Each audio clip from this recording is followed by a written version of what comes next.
Orgulloso yo me siento de mi música y cultura cada día más. Orgulloso yo me siento de mi música y cultura cada día más. Ay, cuando bailo puedes verle mi forma de bailar. El orgullo que yo siento por mi bomba está brutal. Orgulloso yo me siento de mi música y cultura cada día más. Ay, Rafael, bendíceme sabiduría para llevar tu legado como tú quisiste en vida. Orgulloso yo me siento de mi música y cultura cada día más. Cada día más, cada día más. Ay, orgulloso yo me siento cada día más. Orgulloso yo me siento de mi música y cultura cada día más. Ay, caridad, cólmame de tu bendición para llegar a los niños con tu tacto y con tu amor. Orgulloso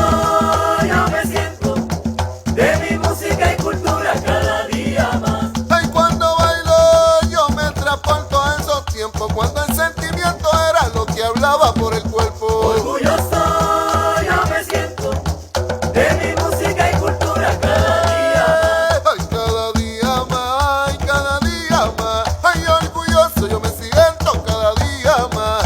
Orgulloso yo me siento de mi música y cultura cada día más. Con elegancia yo me paseo en el bate, bailando la bomba buena como siempre, como es. Orgulloso yo me siento de mi música y cultura cada día más. Ay, cierro yo los ojos y bailo mi bomba, porque esto es lo que yo siento desde adentro en mi bomba. Los deportes en los que compiten puertorriqueños van por un lado y la realidad política del país tiene otra ruta en términos de las identidades o construcciones soberanas. En medio de la mal llamada americanización que el gobierno de Estados Unidos intentó imponer a través de la educación del país, se formalizó el proyecto deportivo puertorriqueño que tomó forma en la década del 30. Inmediatamente, atletas del patio utilizaron los escenarios deportivos como plataformas de protestas anticoloniales y de nacionalidad, como hiciera el atleta Manuel Nuciano en los Juegos Centroamericanos de 1935, al desfilar con la bandera puertorriqueña que en aquel momento estaba prohibida.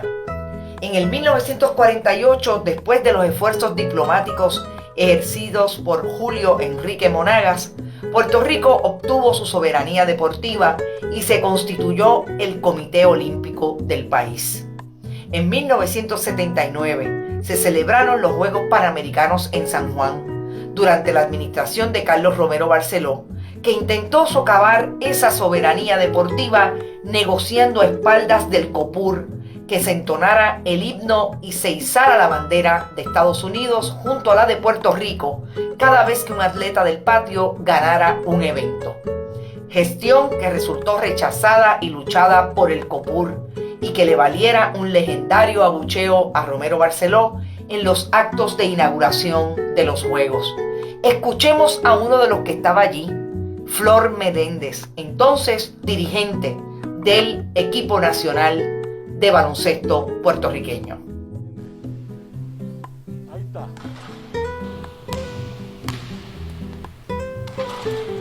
Tabla. Fundamento. Amigos y amigas, tenga su micrófono. Aquí estamos desde la cancha del Colegio de Ingenieros y Agrimensores de Puerto Rico, en la urbanización Roosevelt, aquí en Atorrey, y tengo el honor de entrevistar para este episodio de Boricuas Globales a Flor Meléndez, el dirigente del país de baloncesto. Flor, gracias por estar con nosotros y bienvenido. No, gracias a ustedes por esta invitación que me han hecho y de poder compartir vivencias con ustedes. La cancha de baloncesto, Flor, estamos en la cancha. Yo me hice en esta cancha de Colegio de Ingeniero como jugador, yo no llegué muy lejos, pero aquí estamos. Cuando tú entras a una cancha, cualquiera que sea, ¿tú sientes esa electricidad, esa pasión que tienes por el deporte de baloncesto tan pronto la tocas? Cuando yo entro a una cancha es como si yo entrara a la iglesia. Es un respeto. Es mi oficina, la trato así. Es lo que me ha dado la vida. Pero como yo le digo a la gente, cuando yo estoy trabajando en la cancha, pues yo evito, y hay gente, por ejemplo, yo tengo un ejemplo, hay gente que está hablando afuera, yo practicando, y gente hablando ahí, y yo paro la práctica y le digo, me estás interrumpiendo. El que se opone a eso, pues le explico en qué tú trabajas. Oye, yo soy el doctor. Imagínate que yo vaya a tu oficina y tú estás teniendo un paciente y yo pegue a hablar allí duro y hablar todo. Exactamente. Así yo trato mi cancha. Yo digo mi cancha porque es donde me crié, es donde he vivido toda mi vida. En esa misma línea, ¿cuáles fueron tus primeros contactos con el deporte? No necesariamente el baloncesto, con el deporte. Bueno, yo vengo de una familia que mi abuelo jugó béisbol, mi papá fue atleta de pisticampo, mi papá fue boxeador, y mi papá fue un gran promotor del deporte de niños. Yo creo que ahí es que crece la vena, porque cuando yo vine de Sidra, nosotros venimos a vivir a lo que le llamaban el Fanguito antes, lo que es Lloren Torre ahora. Y vivimos ahí un tiempo en las casuchas que se hicieron ahí. Después entonces nos dieron una casa en Extensión Las Casas en Villa Palmera, y en el caserío Extensión Las Casas, pues mi papá se dedicó a eso, a bregar con la juventud en todo el sentido de la palabra, o sea, en lo que era deporte, en lo que era la tropa de Boy Scout, en lo que eran los que caían en el vicio y él tenía que sacarlo, en todo. Papi fue un promotor bien grande del deporte en esa área, que eran Don Campos, Coca, Cherna y Don Flor, y Don Chori. Esos 5 eran los 5 fabulosos de nosotros. O sea, que su vida, usted creció alrededor del deporte como un instrumento de superación, como un instrumento de oficio. Sí, yo lo que hacía era deporte toda la vida. Yo no recuerdo discotecas ni nada de eso. Ahora recuerdo todo lo que me pasó en el deporte. Tuve una gran suerte, yo creo, que cuando pasé a 4º grado, los primeros 3 grados los hice en el caserío, en una escuelita que había en el centro comunal, y pasé al Oratorio San Juan Bosco en cantera. Ahí, pues los padres salesianos, pues allí lo que hacía era escuela, y a las 4 de la tarde se abría el oratorio, que era deporte. Y ahí empecé a aprender y a practicar las 3 palabras que he seguido en toda mi vida, que me enseñaron allí, que es deporte, estudio y oración. En eso es que, de esa forma, es que he logrado crecer, criar a mis hijos y trabajar con mis atletas, con esa mentalidad. A mí me parece que eso explica muchísimo cómo nosotros hemos percibido la figura de Flor Meléndez a través del tiempo, de décadas que usted ha estado envuelto en el baloncesto del país, en el proyecto deportivo. Su relación con el baloncesto en específico, ¿fue un amor a primera vista o fue creciendo? ¿Cuáles son sus primeros recuerdos con una bola de baloncesto como la tiene ahí? Bueno, yo jugaba béisbol de pequeño, y llegué y jugué béisbol AA y todo. Pero el baloncesto en el caserío, había un señor que se llamaba Carlos Coto, que vivía en el apartamento al lado de mi casa. Y él era el que organizaba el baloncesto allí, y él fue el que me fue inculcando lo que era el baloncesto, desde que fui mascota de los equipos de allí, desde que empecé a jugar de pequeño. Y entonces en el oratorio pues era fútbol y béisbol. No había baloncesto, había una canchita, pero era una canchita a media cancha.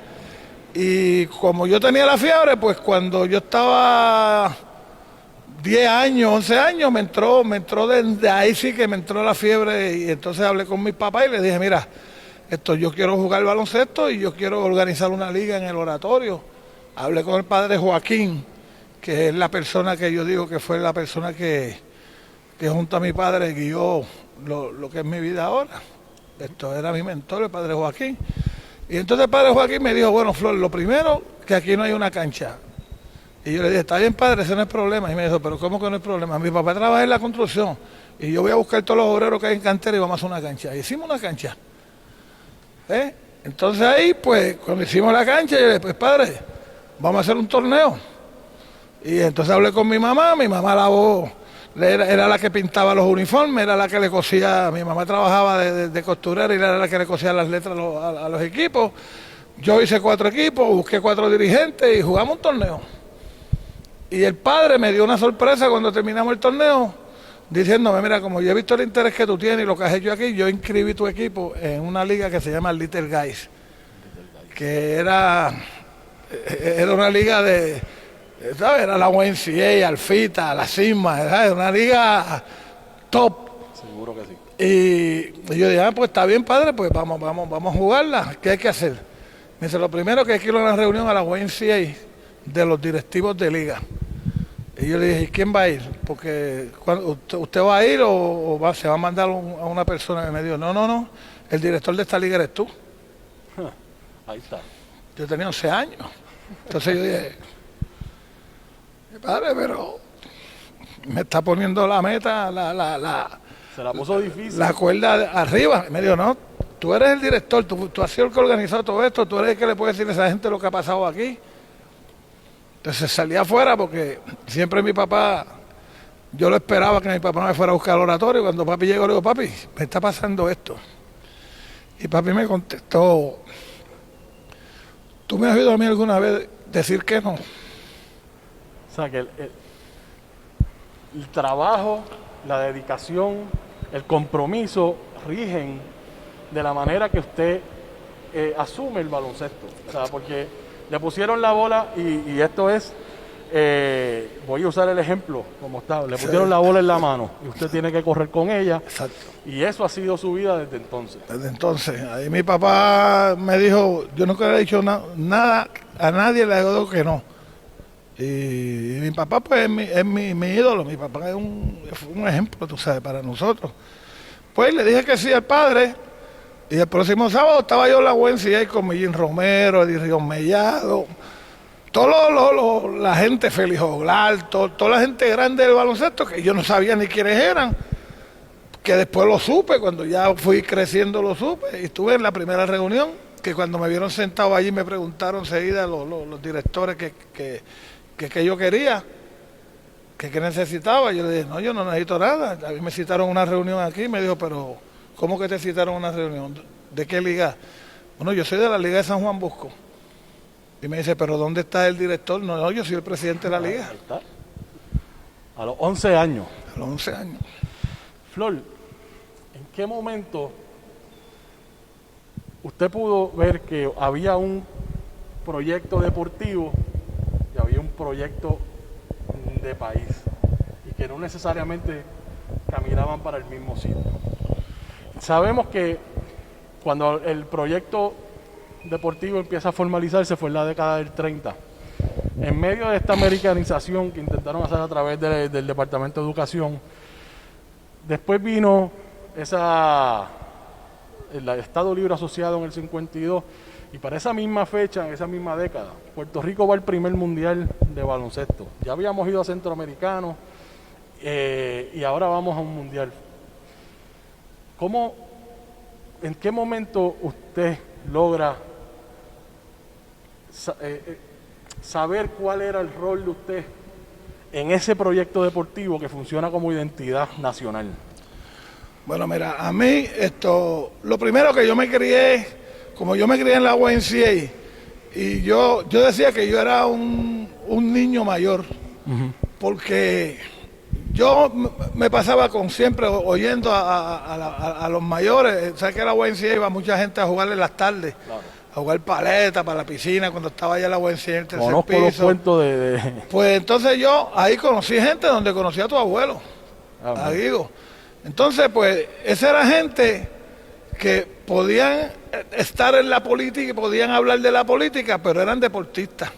Yo digo que el problema, por lo menos que yo creo que ha habido en Puerto Rico, es que no hay políticos del deporte, y los que están, Bernier se fue, Giorgi Rosario se fue, o sea, los que estuvieron se fueron. Y no hay deportistas que quieran ser políticos. Ahora, pues tenemos a Larry Seyhammer, que esperamos que dentro de esa posición le dé un empuje grande al deporte. Entonces, pues nosotros nos fuimos desarrollando, yo me fui desarrollando haciendo haciendo mi mente de por qué yo estoy en el deporte, qué voy a hacer con el deporte, qué hago, y me fui desarrollando así. Pero siempre luchando con la vida, con el trabajo, con el deporte, con esto. Yo decía, no hay una oportunidad, porque, ejemplo, yo voy a Argentina y yo veo que el gobierno a los jóvenes que están en selecciones nacionales, que tienen que venir a practicar, a veces hasta un mes, pues los ayudan, los subvencionan y todo eso. En Argentina, que fue donde yo, pues quizás fue mi universidad, vamos a ponerlo así. Entonces yo, pues como me crié en eso, yo siempre estaba pensando en eso, hasta que tuve una experiencia mala que se convirtió en buena, que fue en el año 72, que ya yo estaba jugando en el baloncesto superior. Yo creo, para mí siempre he creído que yo hice el equipo que iba a Múnich, y yo, por X razón, me sacaron ya casi cuando el equipo iba a viajar, y yo nunca supe la razón por la cual me sacaron. Entonces ahí yo tomé una decisión, y espero que el equipo vaya a Múnich. Cuando viene el equipo de Múnich, yo tomo la decisión y hablé con Tuto Marchán, y Tuto le dije, mira Tuto, yo todavía voy a seguir jugando baloncesto, ya yo en la selección pues no me cortaron a última hora, que ninguno de ustedes me ha explicado a mí el por qué me cortaron y llevaron a otro, pero esto no importa, ya la selección terminó, yo quiero ser el aguador del equipo. Tú me dices, tú estás loco, ¿qué tú vas a hacer? ¿Cómo tú me vas a decir que tú vas a ser el aguador si tú, un jugador, tienes 18 puntos en la liga? Entonces yo le digo, bueno, lo que pasa es que por lo que he podido ver en el deporte, es la posición que yo veo que la gente dura mucho tiempo en esa posición. Entonces yo quiero durar mucho tiempo en ahí, y quiero ser el mejor que haya pasado por ahí, que todavía lo creo.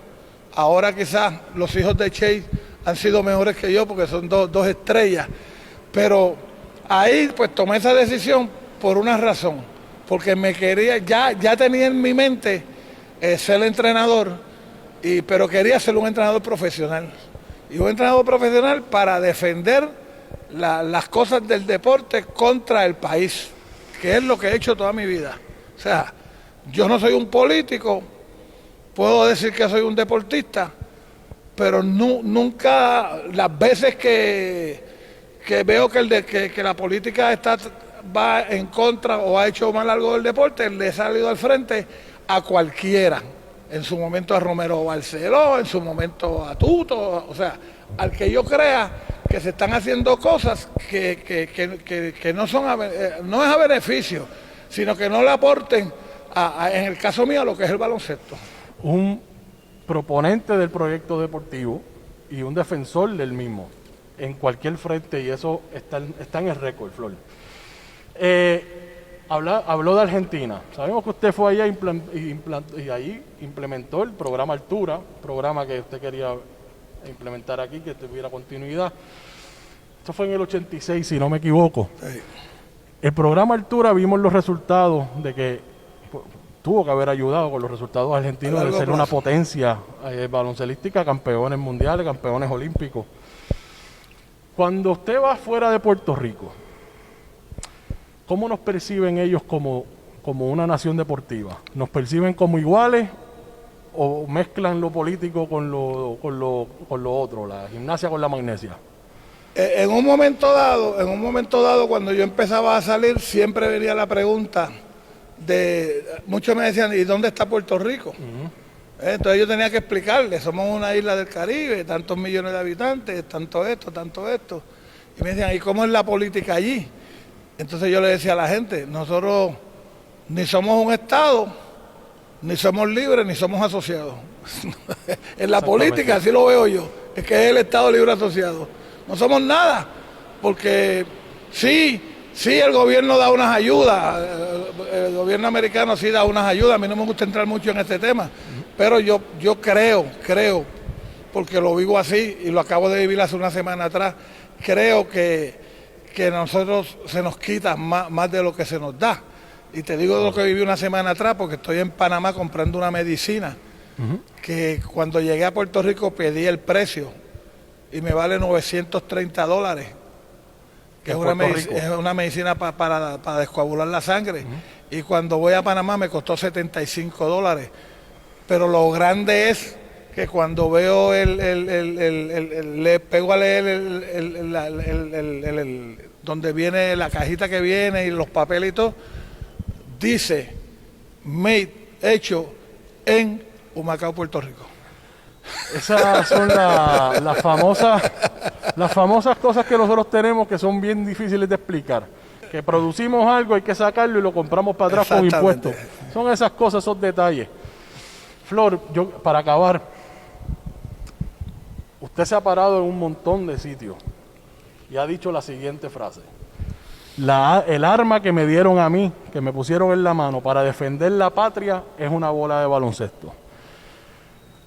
Podemos darle muchísimos significados a eso que usted dice.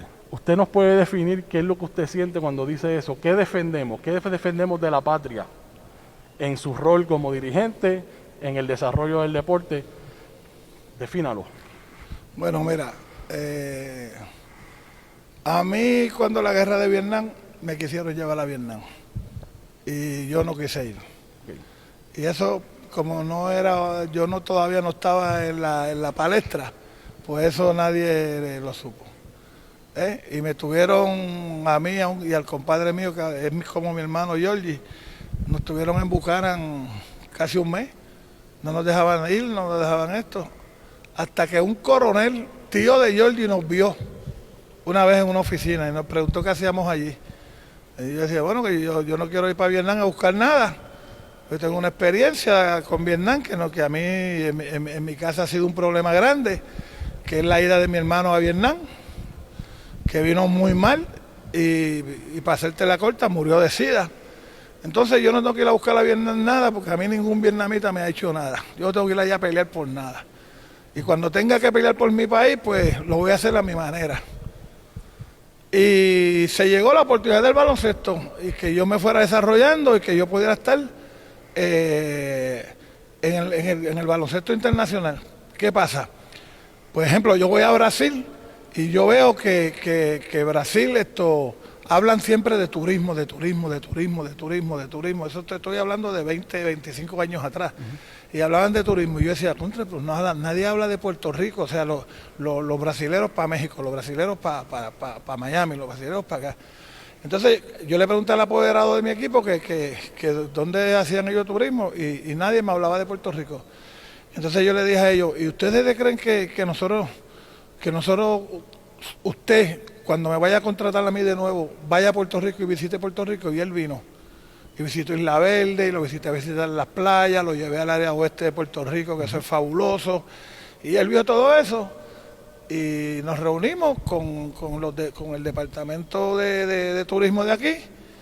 Y él le dijo que si ellos querían, con lo que él había visto aquí, que él tenía una compañía muy grande de turismo allá, y que si él quería, él podía mandar semanalmente quizás 2 aviones a Puerto Rico de turistas y que en Puerto Rico entonces se formara algo con algunas compañías para devolver eso de puertorriqueños hacia Brasil. Y logramos eso con Brasil. Puerto Rico no quiso. No se hizo nada, ¿tú sabes? Sí. Y así cada vez que voy, pues yo lo que trato es de darle promoción a mi país. ¿Y cómo doy la promoción a mi país? Primero, con el ejemplo que tengo que dar, porque yo digo que donde yo voy a trabajar, yo siempre voy a dejar algo que se acuerden de mí. Y por eso yo voy a República Dominicana y es como en mi casa. Yo voy ahora, estoy yendo a Panamá, que ya yo había ido en el año 93 y me volvieron a repetir ahora, imagínate. Yo voy a Argentina, yo voy a Brasil, yo voy a España, a todos los clubes que yo he ido, siempre yo dejo algo que todavía está allí. Entonces, creo que es el deber de la gente que está en el deporte o en la política. ¿Qué voy a dejar? O sea, ¿qué voy a dejar para el país? ¿Cuál es el legado? Exacto. ¿Cuál es entonces, el proyecto? Yo entonces de ahí saco la frase de que mi equipo de baloncesto somos soldados. Y esos soldados pues me pusieron a mí al mando de ellos. Pero no vamos a matar a nadie y nada. Vamos a meter bolas por el aro, vamos a defender y vamos con el mismo honor y el mismo orgullo a representar esa bandera y esa camiseta que llevamos. Y por eso yo siempre con el equipo nacional, lo primero que hacemos, cuando yo estaba, yo no sé si se sigue haciendo, ¿verdad? Yo inventé de que cada vez que cuando nos reunimos por primera vez con el equipo, lo primero que le entregáramos era el escudo de Puerto Rico. Esa era la insignia. Eso es lo que vamos a defender. Defender el país, defender la patria, defender nuestra soberanía deportiva, que entre países somos iguales en la cancha de baloncesto, en el terreno de béisbol, y que siempre lo hemos hecho. Flor, gracias por este tiempo que nos has dado y por haber expresado lo que siente usted cuando tiene una bola de baloncesto parado en una cancha. Fue un placer. No, muchas gracias a ti por invitarme a tu programa. Un pedido al gobierno de Puerto Rico que la lucha contra todo lo que está pasando, yo creo que la puede combatir el deporte. Hay que meterle mano al deporte, hay que meterle mano a los niños desde niños, criarlos. A mí me criaron desde niños dentro del deporte y no es por echármela, no es por decir nada, pero yo me puedo parar de frente en cualquier sitio a decirle a los niños lo que tienen que hacer, que es lo que yo he hecho en mi vida para triunfar, que es hacer deporte, que es estudiar y hacer oración. Y cuando les explico eso, que me dicen, ¿y qué es eso? Pues deporte, porque es lo que físicamente te puede mantener a ti bien fuerte para conseguir lo que tú quieras. El estudio, que es lo que no te quita a nadie. Tú te mueres y todo, y esos diplomas están ahí. Y la oración, lo que espiritualmente te mantiene a ti vivo para poder estudiar y para poder jugar. Esa es la definición de mi vida. Y eso es lo que trato de hacer. ¿Qué más se puede decir? Gracias, Flor. Gracias, director. La entrevista con Flor Meléndez deja claro el contexto puntual de identidad puertorriqueña en el ejercicio deportivo. Meléndez fue el dirigente del equipo nacional de baloncesto en los Juegos Panamericanos de 1979. Allí donde Chayán Vasallo, ponceño, ganó una medalla de oro en la natación representando a Estados Unidos gracias a inconvenientes técnicos que le impidieron hacerlo por Puerto Rico. El público silenció el Star Spangled Banner, cantando a viva voz la borinqueña, mientras Vasallo ondeaba la monoestrellada y tarareaba su letra. Un año después, en 1980, Estados Unidos boicoteó las Olimpiadas de Moscú y el gobierno anexionista en Puerto Rico, liderado por Carlos Romero Barceló, intentó con algún éxito que Puerto Rico se uniera al boicot, retirándole el apoyo económico y amenazando a sus atletas. Pero finalmente, la delegación olímpica de Puerto Rico desfiló en Moscú con 3 boxeadores, Alberto Mercado, José Molina y Luis Pizarro. Otro choque con nuestra realidad política. Más recientemente, en el 2016, el Tribunal Supremo de Estados Unidos subrayó el estatus colonial de Puerto Rico con su decisión en el caso Sánchez Valle, y el Congreso impuso una junta de control fiscal mientras Puerto Rico conquistó su primera medalla de oro olímpica en la raqueta de Mónica Puig en aquellas Olimpiadas de Río de Janeiro. En esta segunda parte de este episodio 8 de Boricuas Globales, hablamos de soberanía, deportes e identidad cultural en la colonia con el historiador Antonio Sotomayor, un orgulloso egresado del recinto universitario de Mayagüez, hoy profesor en la Universidad de Illinois en Chicago. Bueno, amigos y amigas, aquí estamos en el episodio 8 de Boricuas Globales. Nos fuimos deportivos en este episodio y vamos a explorar esa identidad nacional que obtenemos a través del proyecto deportivo del país. Y para eso tenemos recursos que saben de lo que están hablando. Y directamente desde la Universidad de Illinois vamos a hablar con el doctor Antonio Sotomayor, profesor, bibliotecario, historiador de estudios latinoamericanos y caribeños, que nos acompaña directamente desde allá, desde Illinois. Bienvenido, doctor. Gracias por estar con nosotros aquí en Boricuas Global y en Bonita Radio. Un placer. Muchas gracias a usted y la oportunidad de conversar, como dice, este importante tema. Un placer. Importantísimo el tema. ¿Sabe? En Bonita Radio yo estoy encargado el contenido deportivo todos los días. Y esta oportunidad que me han dado de presentar este episodio de Boricuas Globales, para mí mucha honra, porque es mi primer proyecto como de esta magnitud. Pero me da la oportunidad de ir, explorar esas interioridades de esa identidad nacional, usando el deporte como instrumento, doctor. Vamos a empezar por ahí. Hablemos de la identidad nacional a través del deporte. Bueno, este es uno de los vehículos más claros para ver, visualizar ese conjunto que se denomina, ¿verdad?, como una nación. Y se ve claramente, ¿verdad?, en el uso de los uniformes, la competencia con otros países de otras nacionalidades, ¿verdad? Esa dualidad de nosotros contra ellos. Y ha sido un vehículo efectivo, no solamente para, obviamente, puertorriqueños, pero para todos los demás países y naciones a través del mundo, ya si lo contamos desde el movimiento olímpico, más de 100 años, más de un siglo.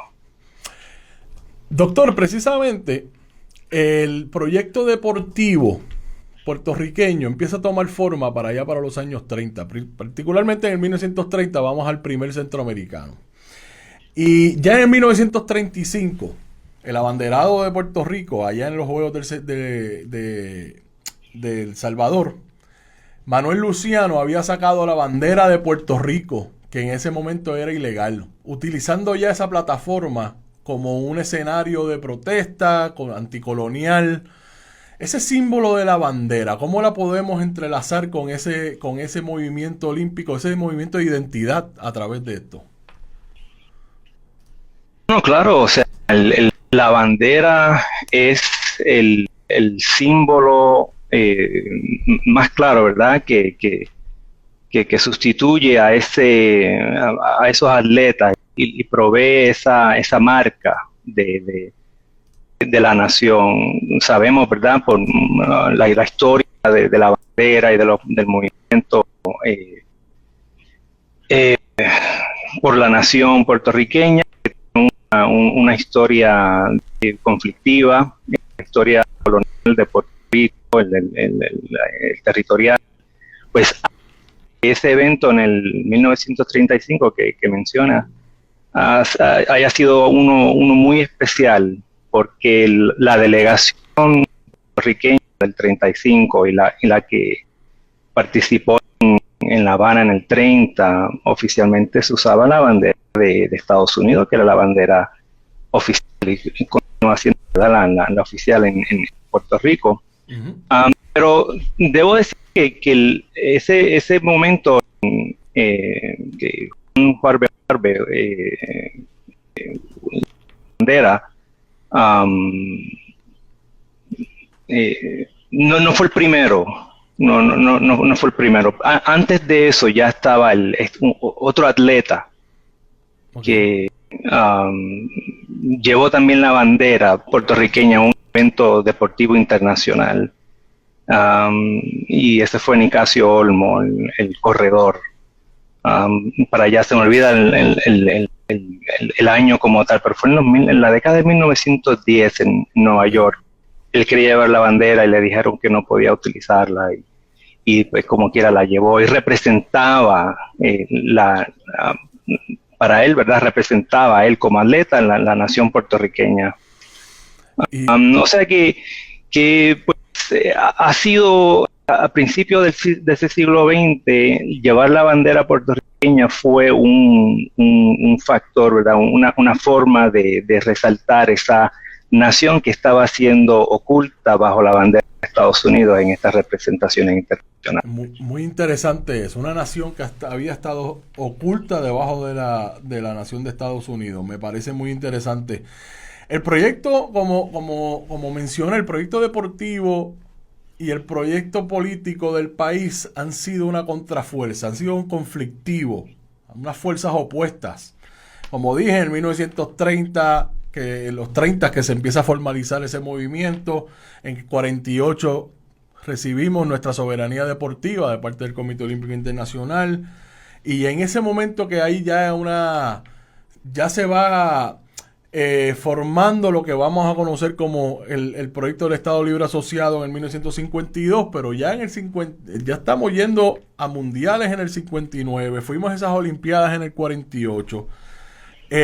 Ha habido constantemente eventos deportivos que nos ha dado nuestra soberanía deportiva, que van en contrafuerza a lo que se intenta hacer con el proyecto político. Su libro que tiene de nombre La Colonia Soberana, que me parece, esa contradicción del nombre me parece fascinante. Háblenos de cómo usted llega a esta investigación, qué lo motiva, y ese nombre, el nombre La Colonia Soberana. Bueno, yo creo que bueno, hay que hablar, ¿verdad? Hablamos del principio. Debo confesar, yo siempre fui un fanático, como muchos en Puerto Rico, de la delegación olímpica, y Mesa Briel, los juegos del baloncesto de los 80 y los 90, y fue para mí una experiencia igual, ¿verdad? Muy profunda, pero ya luego cuando uno se interesa en la investigación histórica rigurosa, crítica, uno se empieza a dar cuenta de que uno se pregunta, ¿pero cómo es esta delegación cuando sabemos que la historia de Puerto Rico es una atada al colonialismo? Uh-huh. ¿Cómo es que pasó eso? ¿Cómo es que llegamos a esos juegos fantásticos de Piculín Ortiz, de Fico López, de todos esos grandes que defendieron los colores puertorriqueños de la bandera, que me has dicho, ¿verdad? Claro. Y lo que uno ve son constantes fuerzas esa tensión entre un participante en estos festivales internacionales como país y otra fuerza que la mantiene atada a estas mismas ataduras, y ese push and pull, ¿verdad?, que le dicen por acá, tira y ala de entre querer participar como nación y estar atado, como realmente están, a Estados Unidos, que provee y eventualmente un proceso de negociar una identidad nacional, a la misma vez de negociar los límites de ese colonialismo en Puerto Rico. Y cuando yo estaba pensando cuál es el punto principal de este libro, de esta historia, de esa negociación, de este tire y ala entre el deporte y la política, bueno, porque somos soberanos de cierta manera del movimiento olímpico, pero a la misma vez somos una colonia. Espérate, entonces somos una colonia soberana, deportivamente hablando. Y ahí fue que llegué al título. Ese estatus colonial de Puerto Rico, sin duda alguna, aumenta las pasiones en cuanto al apoyo del puertorriqueño a sus delegaciones deportivas, sea el equipo nacional de baloncesto, tanto masculino como el femenino, sea el voleibol. Hay una influencia de cómo el puertorriqueño, independientemente de sus creencias políticas, de cómo el puertorriqueño mira a esos equipos. ¿Qué significa para un puertorriqueño su delegación olímpica versus cualquier otro? Por esa incertidumbre de identidad nacional, ¿usted lo puede plantear de esa manera? No, sí, podría ser, sí, claro, de la misma vez que muchos, yo no diría, no podemos generalizar, ¿verdad? Hay muchos puertorriqueños que realmente no, cuando les dan a escoger entre la delegación olímpica y una relación con Estados Unidos, en sus ojos, pues, en su entender, provee cierta seguridad económica, política, y yo pues escogería esa conexión con Estados Unidos. Pero para muchos otros, el deporte olímpico es una de las pocas maneras de diferenciarse frente a los Estados Unidos, las pocas maneras de diferenciarse de otros países en Latinoamérica, y por eso es que es tan importante y se debe proteger y se debe celebrar. En otros países celebran obviamente sus victorias deportivas, pero yo creo que sí, tienes razón. Yo creo que para los puertorriqueños estas victorias son más importantes, digamos, a llegar segundo lugar en el clásico del béisbol, Sí. Después de estar invicto en el 2017, fue grandísimo. Algo que estos atletas americanos, algunos no entendían que tenían esta caravana, y ya, si no habían ganado, ¿verdad? Para ellos, pero no, es que en Puerto Rico se le dan campeonatos porque las cosas, pues, es más que el deporte, es más que el deporte.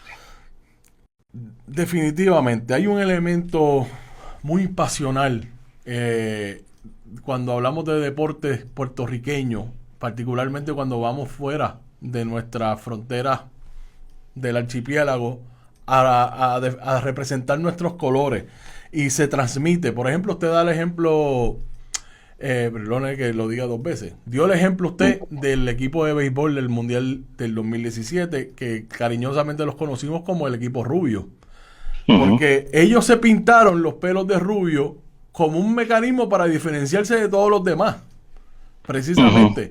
Y entonces eso nos contagiamos acá, y la gente empezó, se acabaron ¿cómo se llama? Los tintes de rubio en la farmacia, en todo lo que vendieran.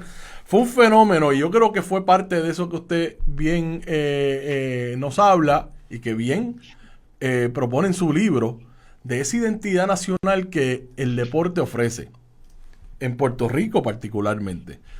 Yo quisiera entrelazar un poquito este movimiento político que causa esta inmigración que hubo en los años 40, en los 50, y movernos entonces a los 70, que fue un momento bien importante en el deporte puertorriqueño. Fueron los Panamericanos que se jugaron aquí en el año 79, y que el equipo nacional de baloncesto sirvió de protagonista de esos juegos, y los conocen cariñosamente como los New Yorkers, que son hijos y nietos de ese puertorriqueño que se movió a Estados Unidos en la década del 40 y el 50.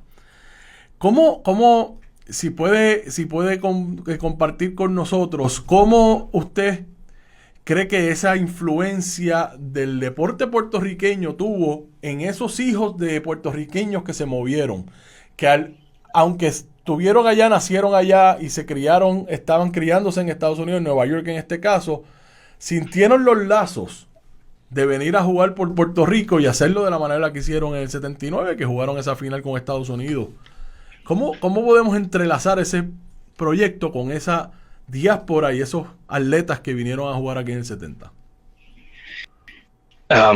Sí, no, eso fue un evento ciertamente importante y digno de resaltar exactamente por el rol que tuvo, ¿verdad?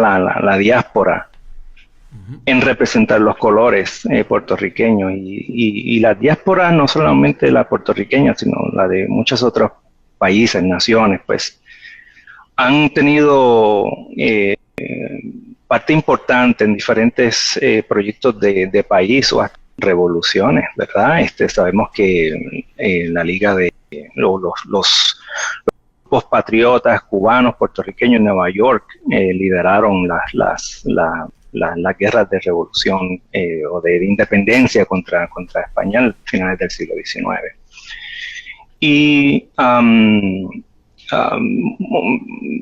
de igual manera en otras sociedades, ¿verdad?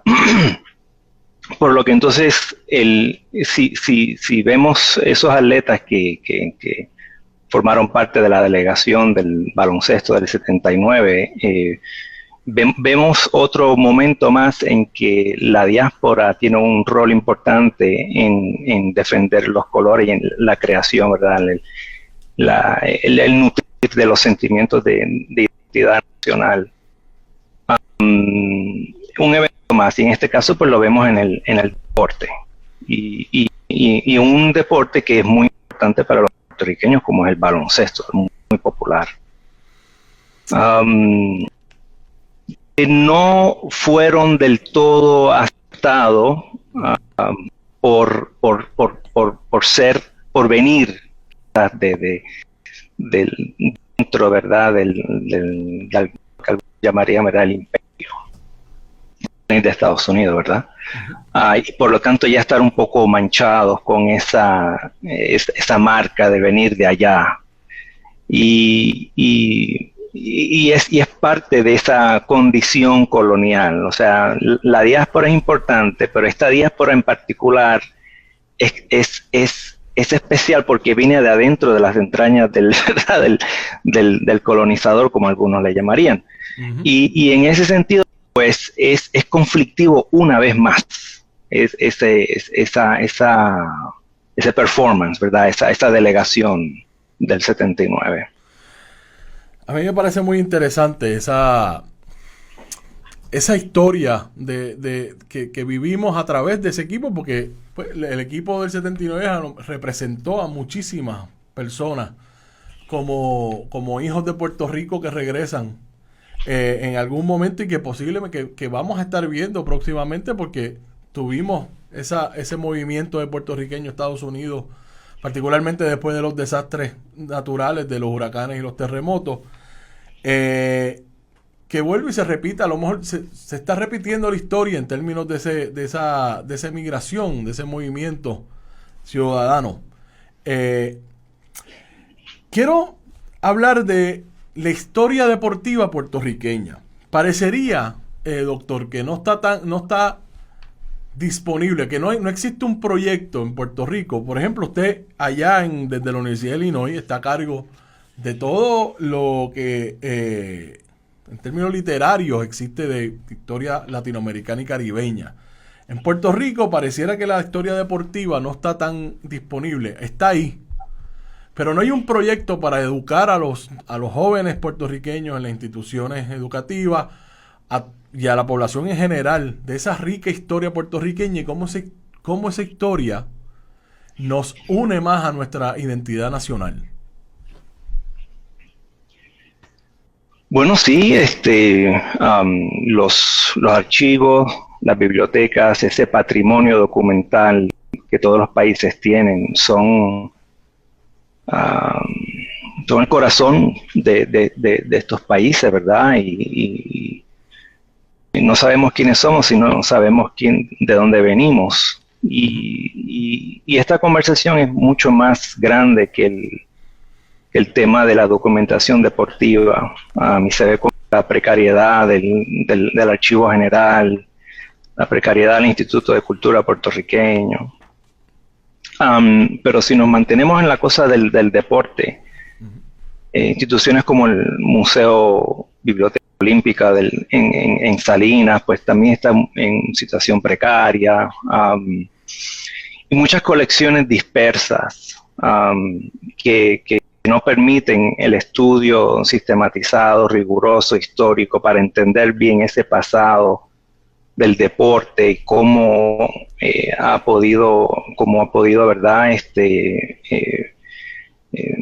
reforzar la identidad nacional. Y lo sabemos todo, está presente, el país se paraliza cuando hay estos movimientos, estas representaciones.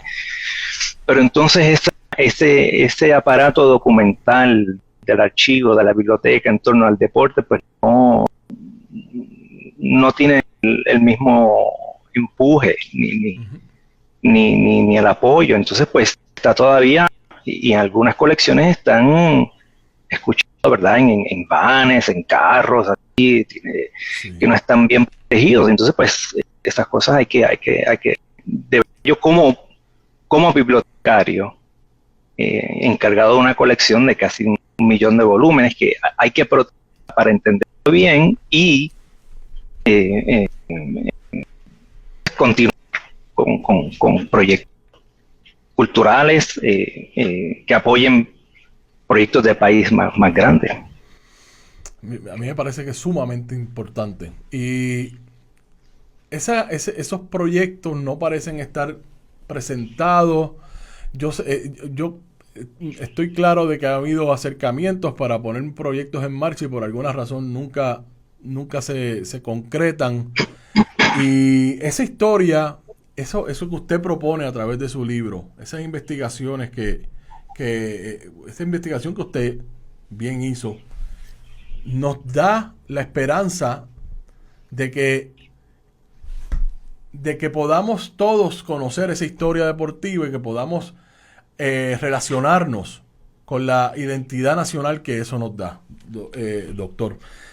¿Usted cree que estos proyectos de conservación histórica deportiva, pues vamos a hablar del deporte como estábamos hablando, se pueden rescatar?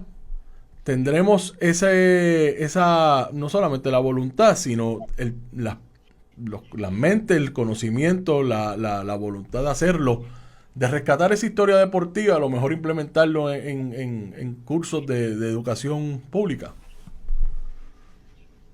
Oh, wow. Bueno, es una pregunta muy, muy grande. Creo yo que el deporte y esa historia deportiva debe ser rescatada, debe ser cuidada, al igual que otras colecciones y otra documentación que existe o que está dispersa. Y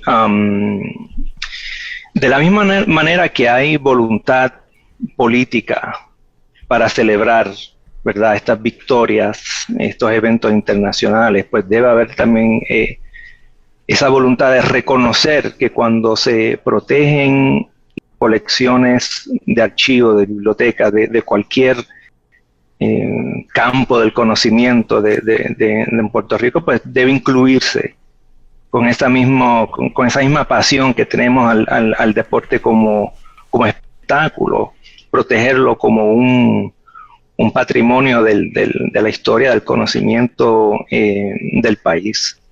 Y es particularmente importante porque en la continuada discusión sobre el estatus de Puerto Rico, sabemos y es obvio ya que varios líderes se han expresado que el Comité Olímpico es un factor importante para considerarse. Y hay mucha discusión de que si va a existir o no bajo un Estado federado. O sea, lo más importante es mantener toda esa documentación, entender bien de dónde viene y el potencial en su futuro y cómo cabe dentro de esta discusión política más grande. Por eso yo empecé hablando de eso, de ese choque que existe entre la colonia, la situación colonial de Puerto Rico y nuestro proyecto deportivo. Porque cada vez que hay un suceso que políticamente nos impacta, como hablé en los 40, como hablé en los 30, hasta estuvo la intención de americanización a través de la educación pública en Puerto Rico, se formaliza entonces ese proyecto deportivo, lo mismo después del Estado Libre Asociado en el 52, y vemos más recientemente, en el 2016, del 17, la decisión Sánchez Valle del Tribunal Supremo coincide con la medalla de oro olímpica de Mónica Puig. Hay siempre un evento deportivo que sacude cualquier evento político que ha ocurrido, doctor. ¿Usted está de acuerdo? Fíjate, ahora que lo pones de esa manera, sí, creo yo que por alguna casualidad, no, pero hay otros momentos que han sido importantes dentro de la historia deportiva que quizás no coinciden, aunque no, claro, podemos decir... me disculpa porque yo lo que estoy... definitivamente. Sí, el punto... Sí, y lo pongo en una nota ya al final de la traducción del libro que está gratuita en libro La Colonia Soberana y menciono brevemente esos sucesos de los casos jurídicos del 2016, la quiebra y la medalla de Mónica Puig y el subcampeonato en el béisbol. Para mí continúa el patrón importante de